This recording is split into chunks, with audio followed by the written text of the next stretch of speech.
స్త్రీమోహంలో పడి నష్టం తెచ్చుకున్న సంసోను దేవునికి స్తోత్రములు. ఇప్పుడు మనం చదువుకునే వాక్యం న్యాయాధిపతులు 16 అధ్యాయం 13-19 వరకు.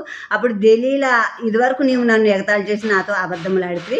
నిన్ను దేని వలన బంధింపవచ్చునో నాకు తెలుపమని సంసోనుతో చెప్పగా, అతడు నీవు నా తల జడలు 7 అల్లిన యెడల సరి అని ఆమెతో చెప్పెను. అంతటా ఆమె మేకుతో దాన్ని దెగ్గొట్టి సంసోను పిలిపిలి నీ మీద పడుచున్నారని అతనితో చెప్పినప్పుడు అతడు నిద్ర మేలుకుని మగ్గపు మేకుని నేతను తీసుకుని పోయిను. అప్పుడు ఆమె, నా యందు నీకు ఇష్టం లేనప్పుడు నేను నిన్ను ప్రేమించున్నానని నీవెందుకు చెప్పుచున్నావు?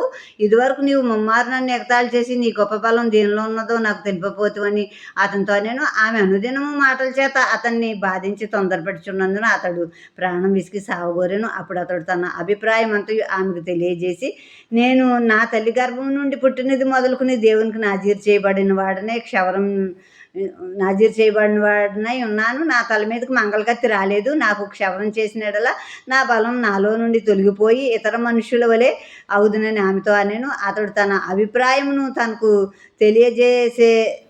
తెలియజేసెనని దెలీలా ఎరిగి ఆమె వర్తమానం పంపి ఫిలిప్పీల సర్దారులను పిలిపించి, ఈసారికి రండి, ఇతడు తన అభిప్రాయం అంతయు నాకు తెలిపిననెను. ఫిలిప్పీయుల సర్దారులు రూపాయలు చేతపట్టుకుని ఆమె యొద్దకు రాగా, ఆమె తన తొడల మీద అతన్ని నిద్రపుచ్చి ఒక మనుష్యుని పిలిపించి వాని చేత అతన్ని తల మీద 7 జడలను క్షవరం చేయించి అతన్ని బాధించుటకు మొదలుపెట్టెను. అప్పుడు అతనిలో నుండి బలం తొలగిపోయాను. ఈ స్త్రీతో చెప్పాడు, ముందు నిర్వంచి చెవులు, తర్వాత కొత్త తాళ్ళు, అసలు పనికి పెట్టిన కొత్త తాళ్ళతో బంధిస్తే నేను బలహీనవుతాను అంటే అవన్నీ చేసింది ఆ స్త్రీ. అస్తమాటు నిన్ను బంధించడం ఎలాగా అడిగినప్పుడైనా ఈ స్త్రీ మోసం చేస్తుంది, నన్ను హాని చేయటానికి నన్ను ఇలా అడుగుతుంది అని సంసోను తెలుసుకోవాలి కదా. ఆ స్త్రీ మోహంలో పడి అతను అలా చేసుకున్నాడు.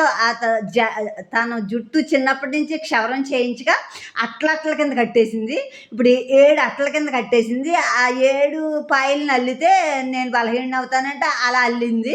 అయినా కూడా పిల్లి మీద పడుతున్నారు అన్నప్పుడు అతడు తప్పించుకెళ్ళిపోయాడు. అయితే నువ్వు నన్ను ఎగతాళి చేస్తున్నావని అనుదినము హింస పెట్టేస్తుంది ఆ సంసోన్ని మాటలతో. అప్పుడు ఈ సంసోను బాధపడలేక ఇంకా ఇసిగిపోయి అలిసిపోయి ఇంకా చావాలి, ఇంకా ఈ బాధపడలేక అనుకుని ఇంకా తన సీక్రెట్ చెప్పేశాడు అనమాట.